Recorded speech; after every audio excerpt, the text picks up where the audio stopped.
நாங்க ஜனநாயகத்துல யார் வேணாலும் வந்து பிரச்சாரம் பண்ணலாம்.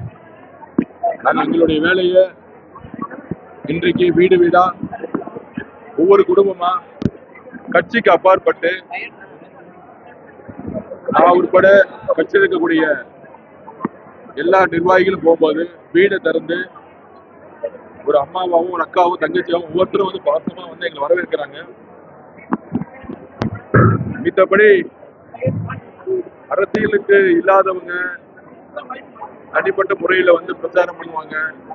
அதை பத்தி பேசுறது எனக்கு ஒண்ணும் இல்லை. நாங்க தெளிவா இருக்கோம் எங்களுடைய கொள்கையிலையும் எங்களுடைய குறிக்கோளையும். தமிழக வெற்றி கழகத்தையும் எங்களுடைய தலைவரையும் சில ஊடகங்கள் மீடியா நரேட்டிவ் செட் பண்றாங்க. திமுகவுடைய ஒரு மணி இன்ஃப்ளூயன்ஸ்ல அதிகமான செலவு தமிழக வெற்றி கழகம் செலவு பண்ணி எங்களுக்கு எதிரான கட்டுக்கதைகளையும் விமர்சனங்களையும் அவதூறுகளையும் சோசியல் மீடியாலையும் யூடியூப்லையும் பரப்பிட்டு இருப்பாங்க. இதுக்கெல்லாம் பதில் சொல்றது எங்களுக்கு டைம் கிடையாது. மிகப்பெரிய மெஜாரிட்டி நம்பருடன் தமிழக வெற்றி கழகம் எங்களுடைய தலைவர் முதலமைச்சர் ஆவாரு. வெள்ளிவாக்கத்துல நான் திருப்பியும் சொன்னதுதான், 5 வருஷமா எம்எல்ஏவே இல்லை, எம்எல்ஏ ஆபீஸும் இங்க இல்லை. தொடர்ந்து மக்கள் இங்க திமுக ஜெயிக்க வச்சாங்க. ஆனால் திமுக இங்க இருக்கக்கூடிய சாலைகளை கூட சரி செய்யல, தெருவிளக்குகள் சரி செய்யல, எங்க பார்த்தாலும் கழிவு நீர் ஓடிட்டு இருக்கு, தண்ணி எல்லாம் மஞ்சள் கலர்ல இருக்கு. இதெல்லாம் சரி செய்யறதுக்கு ஒரு சரியான சட்டமன்ற உறுப்பினர் கிடையாது. அப்பெல்லாம் வந்து மக்களுடைய பிரச்சனைகளை கேட்காத குடும்பம் மு.க. ஸ்டாலின் சார், உதயநிதி, இவங்கெல்லாம் வெளிவாக்கம் பார்ல வரல. அண்ணா நகரோட நின்றுடுவாங்க, வெளிவாக்கம் பக்கம் போக மாட்டாங்க, ஆர்கே நகர் பக்கம் போக மாட்டாங்க. கொளத்தூர்ல மட்டும் வேலை செய்யற மாதிரி ஒரு விளம்பரம் ஓடிட்டு இருக்கோம். ஒட்டுமொத்த வட சென்னையும் திமுகக்கு எதிராக இன்னைக்கு வந்து மிகப்பெரிய மாறி இருக்கு. 16 தொகுதியில 13 தொகுதி திமுக மிகப்பெரிய அளவில் சென்னையில ஜெயிக்கும். தமிழகம் முழுவதும் மெஜாரிட்டி நம்பரோட எங்களுடைய தலைவர் மிகப்பெரிய நம்பரை வந்து ஜெயிச்சு, எம்ஜிஆருக்கு அப்புறம் அம்மா ஜெயலலிதாக்கு அப்புறம் எப்படி 2014 அம்மா ஜெயலலிதா தனியாக நின்று ஜெயிச்சாங்களோ அதே பெரிய ஆட்சி மாற்றத்தை உருவாக்குவாரு. இதுதான் எங்களோட பதில். எங்களுடைய பிரச்சாரம் வீடு வீடா போயிட்டு இருக்கு. மக்கள்கிட்ட இருந்து பெரிய அன்போட ஆதரவு இருக்கு. இன்னைக்கு அதிமுகல இருந்து வந்தவங்க எல்லாருமே ஜாயின் பண்ணிருக்காங்க. அவங்களை வரவேற்றிருக்கோம். புரட்சி தலைவி அம்மாவுக்கு அப்புறம் ஒரு நம்பிக்கையான தலைவர் இந்த கட்சியில யாரும் இல்லாதனால எல்லா தொண்டர்களும் இன்னைக்கு டிவிகே பக்கம் மூவ் ஆயிட்டாங்க. அவங்களை நாங்க வரவேற்று அவங்களுக்கான பணிகளை கொடுத்து அவங்கள ஒரு குடும்பமா நாங்க வந்து அவங்களோட சேர்ந்து பயணிப்போங்க நாங்க உறுதி கொடுத்தோம். அதுதான் இன்னைக்கு கள நிலவரம் கூட. அரசியலை மார்க் பண்ற மாதிரி ஒரு படத்துடைய டீச்சர் வெளியிட்டிருக்கு, நட்டி நடராஜன் நடிச்சிருக்காரு. அதுக்கு உங்களுடைய வெற்றி ரிப்ளைலாம் என்ன? எங்க தலைவருடைய டீச்சரே வந்து 10 கோடி பேர் 15 கோடி பேர் பார்ப்பாங்க. அவரை கேவலப்படுத்துற மாதிரியோ இமிட்டேட் பண்ற மாதிரியோ இதெல்லாம் திமுகவுடைய சூழ்ச்சிகள் எப்பயுமே இருக்கும். ஏன்னா ரெட் ஜெயிண்ட் வந்து ஒட்டுமொத்த திரைத்துறையும் வாங்கி வச்சிருக்காங்க. அவங்களை நம்பி எந்த நடிகரும் நடிகைகளும் எந்த படத்திலும் நடிக்க முடியாது. ஏன்னா தமிழ்நாட்டில் இருக்கிற ஒட்டுமொத்த சினிமா தியேட்டர்ஸும் அவங்க கண்ட்ரோல்ல இருக்கு. ஏதாச்சும் ஒரு சினிமா தியேட்டர் ரெட் ஜெயிண்ட் பேச்சை கேட்கலன்னா உடனே கமர்ஷியல் நோட்டீஸ் அனுப்பிச்சிருவாங்க, இபி டிபார்ட்மெண்ட் வந்து நோட்டீஸ் அனுப்பிச்சிருவாங்க. அதனால எல்லா டிஸ்ட்ரிபியூட்டரும் தானா போயிட்டாங்க. 2011 இதே தவறு தான் நடந்துச்சு. கலைஞர் குடும்பம் சினிமா துறையை ஒட்டுமொத்தமா கைப்பற்றி சினிமா மூலியமா வெற்றி பெறணும்னு நினைச்சாங்க. இன்னைக்கு கலைஞரோட குடும்பங்கள் காணா போய் ஒரே ஒரு குடும்பம், இது உதயநிதி ஸ்டாலினுடைய குடும்பம், ஒட்டுமொத்த சினிமா துறையோட இண்டஸ்ட்ரி வேலை கிட்டத்தட்ட 10,000 கோடி ரூபாய். நீங்க இந்த 52 வாரம் ஒரு வருஷத்துல ஒவ்வொரு வாரத்திலையும் எந்தெந்த படம் ரிலீஸ் ஆகுதுன்னு பாருங்க. 52 வாரத்துல 50 படம் ரெட் ஜெயிண்ட் மட்டும்தான் ரிலீஸ் பண்ணியிருக்கோம். எல்லா டிஸ்ட்ரிபியூட்டரையும் அவங்க வந்து ஒழிச்சுட்டாங்க. அப்போ அவங்கள பிளாக் மணியை வந்து ஒயிட் மணி ஆக்குறதுக்கு ரெட் ஜெயிண்டை யூஸ் பண்ணி எல்லா படமும் அவங்க கண்ட்ரோல்ல தான் இருக்கணும். எல்லா நடிகைகளும் சைன் பண்ணணும். சைன் பண்ணலன்னா அவங்க அந்த நடிகைகளை ஒழிச்சிருவாங்க. அந்த தியேட்டர்ஸ் எல்லாத்தையும் ஒழிச்சிருவாங்க. இதுதான் ரெட் ஜெயிண்ட் பண்றவருடைய வேலை. 2011 அப்படி பல குடும்பங்கள் வந்து சினிமா கண்ட்ரோல் பண்ணாங்க. அன்னைக்கே புரட்சி தலைவர் அவர்கள் எடுத்து நின்னாங்க. இன்னைக்கு தமிழக வெற்றி கழகம் ரெட் ஜெயினுடைய ஆதிக்கமும் இந்த சினிமா துறையை வந்து கண்ட்ரோல் பண்றதையும் கடுமையா நாங்க எதிர்க்கிறோம். எந்த அரசியல்வாதியும் மக்களால் தேர்ந்தெடுக்கப்பட்டவர்களுக்கு அதிகாரத்தை தவறாக பயன்படுத்தி ஒரு நிறுவனத்தை ஸ்டார்ட் பண்ணி அது மூலியமா வருவாய் அதுவும் ஊழல் தான். 2021 முன்னாடி ரெட் ஜெயின் படம் எத்தனை படத்தை வாரம் ரிலீஸ் பண்ணுச்சு?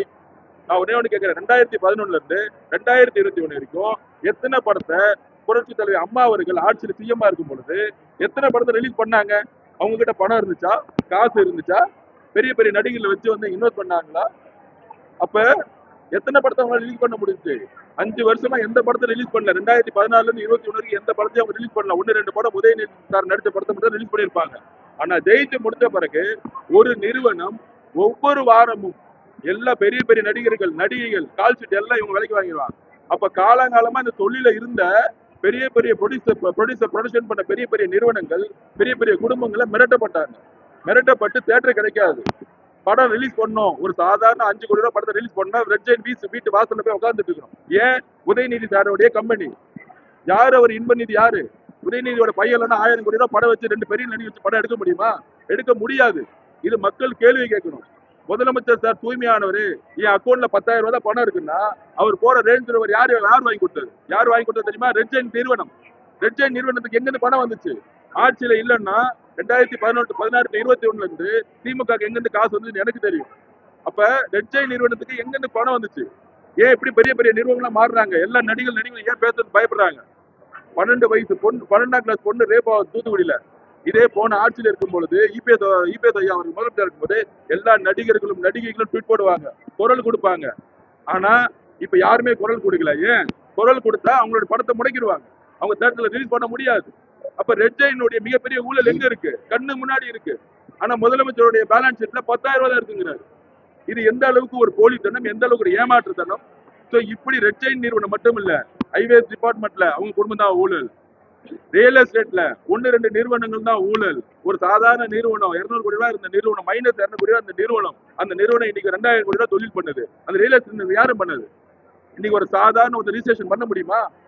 இன்னைக்கு வந்து இன்னைக்கு வந்து இங்க சென்னையில பெருநகரத்துக்கு போய் நீங்க போய் பண்ணா ஸ்கொயர் ஃபீட்டுக்கு 60 ரூபாய், 100 ரூபாய், 150 ரூபாய் வாங்குறாங்க, கமிஷன் வாங்குறாங்க. எங்க போகுது? ஒரு லேண்ட் ரிஜிஸ்ட்ரேஷன் பண்ணணும்னா ரிஜிஸ்ட்ரேஷன் டிபார்ட்மெண்ட்ல எவ்வளவு கமிஷன் வாங்குறாங்க? அது எங்க போகுது? அந்த காசு எல்லாம் முதலமைச்சர் குடும்பத்துக்கு, மு க ஸ்டாலின் சார் குடும்பமா இருக்கக்கூடிய சபரீஷனுக்கும் உதயநிதிக்கும் போகுது. ஸோ அமைச்சர்கள் நிர்வாகத்தை விட்டுட்டு வெறும் கமிஷன் ஏஜென்டா மாத்தி வச்சிருக்காங்க. இதனாலதான் நீங்க செந்தில் பாலாஜி திட்டுறீங்க.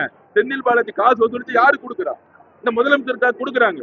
கொடுக்கலன்னா அவர் மினிஸ்டர் தூக்கிடுவாங்க. பெரியசாமி ஏன் ஒதுக்குனாங்க? அவர் வந்து கலெக்ஷன் பண்ணி இந்த குடும்பத்துக்கு கொடுக்க மாட்டாங்க. கலைஞர் கூட 50 வருஷமா இருந்த ஒரு அரசியல்வாதி திண்டுக்கல் பெரியசாமி ஏன் இந்த குடும்பம் ஒதுக்கிச்சு? ஏன்னா செந்தில் பாலாஜி மாதிரி இபி டிபார்ட்மெண்ட்லயும் டாஸ்மார்க்லயும் கலெக்ஷன் பண்ணி 1000 கோடி 2000 கோடின்னு முதலமைச்சரோட மருமகன் சபரீஷுக்கும் உதயநிதிக்கும் கொடுக்க முடியாது. பெரியசாமி மனதளவில் நல்லவர். ஆனால் இந்த குடும்பம் ஒழிச்சிட்டு திமுக கலைஞர் கூட இருந்தவங்களே இந்த திமுக குடும்பம் சபரீஷன் அவர்களும் உதயநிதி அவர்களும் கலைஞர் கூட இருந்த நல்ல நிர்வாகிகளை ஒழிச்சாங்க. இந்த திமுக ஒரு ஆபத்தானது இல்ல. இந்த திமுக திருப்பி வந்தா 4 லட்சம் கோடி பட்ஜெட்னா அதுல 30-40% 1.5 லட்சம் கோடி இந்த குடும்பத்தில் இருக்கக்கூடிய உதயநிதி ஸ்டாலின் அவர்கள் சபரீஷன் மட்டுமே எடுக்கிறது மட்டும்தான் உங்களோட குறிக்கோள். ஒரு 5 மினிஸ்டர் மொத்தமா கொள்ளடிக்கிறது மட்டுமே இவங்க சர்வ வச்சிருக்காங்க. இதை வந்து மக்களுக்கு தெரியும். எப்படி ரெட் ஜெயின் ஒரு நிறுவனம் கடைசி நிமிஷம் ஒரு படத்தை அவங்க இன்ஃபுளுன்ஸ் ஒரு படத்தை எடுத்து எங்களுக்கு தலைவரை வந்து இமிடேட் பண்ற மாதிரி, ஒரு அசிங்கப்படுத்துற மாதிரி எடுக்கக்கூடிய நிறுவனம், யாருக்கு அந்த அதிகாரம் கிடைச்சிச்சு? அரசியல் ரீதியா படம் எடுக்க கூடாதுன்னா, ஜனநாயகத்தை இப்ப ரிலீஸ் பண்ண முடியாது அப்படின்னா தேர்தல் கமிஷன் போட்டுனா ஒரு அரசியல் படம் எப்படி ரிலீஸ் ஆகும்? பிஜேபியும் திமுகவும் சேர்ந்துக்கிட்டு இது பண்ணது தெரியல உங்களுக்கு? இந்த மாதிரி படம்லாம் ஒரு நாள் ஓடாது. அவங்க எடுத்த பராசக்தி படமே ஒரு நாள் ஓடல. இந்த படம்லாம் ஆஃப்டே ஓடாது. அதனால இந்த படம் என்ன இருக்கு, உள்ள இருக்கு, என்ன கண்டென்ட் தெரியாது. தகவல்கள் வருது இது திமுகவும் பிஜேபியும் திரைமறையில இருந்து ஆப்ரேட் பண்றாங்கன்னு. அதனால மக்கள் இந்த படத்தை வந்து தூக்கி எறிஞ்சிட்டு போயிட்டே இருப்பாங்க. யார் மேல தப்பு இருக்கு? ரெட் ஜெயின் வந்து ஒரு வாரத்துக்கு ஒரு படம், 52 படம், 15,000 கோடி ரூபாய் இண்டஸ்ட்ரி கண்ட்ரோல் பண்றாங்க, மண்ணில கண்ட்ரோல் பண்றாங்க. எல்லா மலையும் உடைச்சிட்டாங்க. திருநெல்வேலி போனீங்கன்னா எல்லா மலையும் கிடையாது. எல்லா ஊழலும் பண்ணிட்டு இருக்கக்கூடிய ஒரு திமுக எடுத்து நிற்பாங்களா? ஒரு சாதாரண படம் எங்க தலைவரை இமிடேட் பண்றமே வந்துச்சுன்னா அவர் என்ன தப்பு செஞ்சாரு? எல்லாத்தையும் விட்டு நல்லது செய்ய வந்திருக்காரு. அதனால நாங்க நல்லது செய்ய வந்திருக்கோம். மக்கள் களத்துல மிகப்பெரிய ஆதரவை கொடுத்துட்டு இருக்காங்க. அது நீங்க திருச்சியிலே பார்த்திருப்பீங்க. திருச்சியே நேற்று முடங்குச்சு மக்கள் ஆதரவோட. மிக தனிப்பட்ட முறையில் பொற்கொடி அவர்களுக்கு நான் எப்பயுமே நாங்கள் வந்து ஆதரவு தெரிவிப்போம். தன்னுடைய கணவர் அண்ணன் ஆம்ஸ்ட்ராங் அண்ணன் தலித் மக்களுக்காக எப்பெல்லாம் பாதிக்கப்படும்போது குரல் கொடுத்தாரு. அவருடைய இறப்பு ஒரு மிகப்பெரிய கொலை. அதற்கு யார் யாரெல்லாம் காரணங்கிறத மேடமே வந்து ஜுடிஷியல் சொன்னாங்க. இதே வடசென்னையில் ஒரு அமைச்சர் அதுக்கு பின்புலமா இருக்கிறாங்க. அவங்க ஒன்னே ஒன்று போய் கேட்டாங்க, எனக்கு சிபிஐ கேஸ் வந்து உச்சநீதிமன்றத்தில் போய் கேட்டாங்க, சிபிஐ என்கொயரி பண்ணோன்னு. ஏதேதோ கேஸுக்கு சிபிஐக்கு ஒத்துக்கிட்டாங்க. ஆனா தமிழக அரசு ஆம்ஸ்ட்ராங் கேஸ் அவர்களை ஃபர்ஸ்ட் சிபிஐக்கு அலோ பண்ணாங்க. ஆனா கொஞ்ச நாள்லயே தமிழக அரசு கடுமையா போராடி திருப்பி சிபிஐக்கு தான் வித்ட்ரா பண்ணாங்க.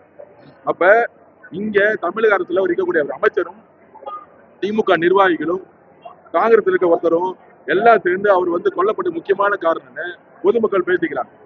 அதுக்கு நியாயம் கேட்கறதுக்கு அவங்க எலெக்ஷன் நிக்கிறாங்க.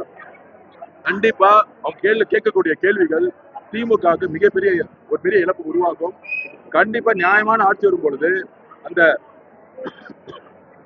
இப்ப இருக்கக்கூடிய அமைச்சரும் சரி, அவர் பின்னாடி யார் யாரெல்லாம் இருந்தாங்களோ, ஆம்ஸ்ட்ராங் கொலைவெளிகளை யார் யாரெல்லாம் இருந்தாங்களோ கைது செய்து மக்கள் முன்னாடி நாங்க நிப்பாட்டுங்கிறத நாங்க உறுதி கொடுக்கிறோம்.